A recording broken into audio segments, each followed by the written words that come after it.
మంచిదవుతుంది.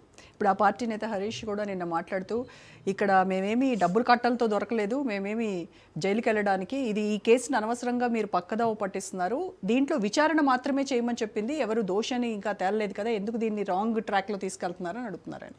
So ఇప్పుడు ఒకరు పోయినరు, రెండోరు లైన్లు ఉన్నారు, మూడోళ్ళు పోయితానికి సిద్ధపడుతున్నారు, అంతకుమించి ఇంకేం లేదు ఆడ. ఇవన్నీ empty vessels makes much noise అని లొల్లు ఎక్కువ పెడుతుంది టీఆర్ఎస్. ఆ లొల్లి పెడుతున్న వాళ్ళు అందరు చూడరు, మీరు ఈ 5 ఏళ్ళు అందరు వలుతారా తోలు పోతారా ఎవరో చూడరు, లైన్ కడతారు అందరు వాళ్ళు, వాళ్ళకు కూడా తెలిసిపోతామని. కానీ ఏదో మేకపోతు గాంభీర్యం తప్పితే ఏం లేదు అక్కడ.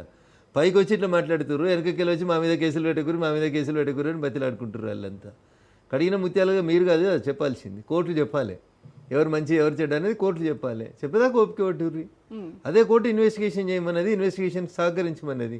ఎందుకు భయపడుతున్నారు? ఓకే, అక్రమంగా కేసులు పెడుతోంది, ప్రభుత్వ వైఫల్యాలను మేము జనాల్లోకి తీసుకెళ్తున్నాము, అందువల్లనే మా నోళ్లు నొక్కేయడం కోసం ఇలాంటి అక్రమ కేసులు పెడుతున్నారు. మిమ్మల్ని ఎవరు నమ్ముతున్నారు? మిమ్మల్ని నమ్మింది ఎవరు? తెలంగాణ సమాజం మిమ్మల్ని వద్దనుకుంది, మీ కుటుంబానికి నమస్కారం పెట్టి వద్దనుకున్నారు. మొత్తానికే ప్రజలలో ఏహభావం రావడానికి రాజకీయాల పట్ల మీ కుటుంబం కారణమైంది. ఒకరు 2 3 4 ఇంకోలు 5 8 10 మంది, ఏంది ప్రజాస్వామ్యమా ఇది? రాచరికమా? అరే మీ ముఖాలు వద్దు, మీ ప్రభుత్వం వద్దు పో అని చెప్పి పంపించేసారు. 5 నెలలు కాకముందే మళ్ళీ వచ్చిన తిట్టే కార్యక్రమం పెట్టుకున్నారు తప్ప వీళ్ళు ఎందుకంత తొందరపడుతున్నారు? వాళ్ళు ఆ తొందర ఎందుకు అని నాకు డౌట్ వస్తుంది. బావ మీద బామ్మర్దికి పోటీ, బామ్మర్ది మీద బావకు పోటీ, వీళ్ళిద్దరి మధ్యలో చెల్లెకి పోటీ, ఇవేం పంచాయతీలు? ఇవన్నీ పిచ్చి పంచాయతీలు కాకపోతే వీళ్ళు ఉన్నదేంది?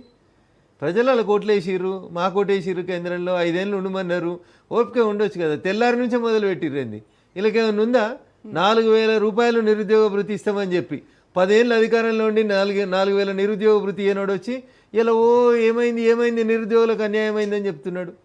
100 ఎలుకలు తిన్నాక పిల్లి చెప్పిందంట, నేను కాశీకి పోయేస్తా మామ, మళ్ళీ వచ్చినాక శాకాహారిగా మారుతా అని.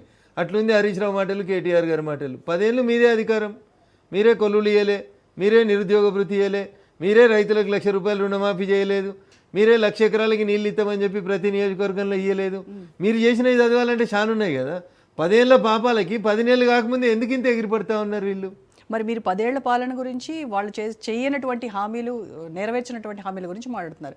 మరి కాంగ్రెస్ ఏడాది పాలన పూర్తి చేసుకున్నాక వాళ్ళు ఇచ్చినటువంటి హామీలు ఏ మేరకు అమలయ్యాయి? వాటిపైన ఎక్కడ మరి ఎందుకు రేవంత్ ప్రభుత్వం పైన అంతగా మీకు ప్రేమ? ఎందుకు రఘునందన్ ఎందుకు రేవంత్ రెడ్డికి వ్యతిరేకంగా మాట్లాడరు అనేది ఒక విమర్శ మీ పైన.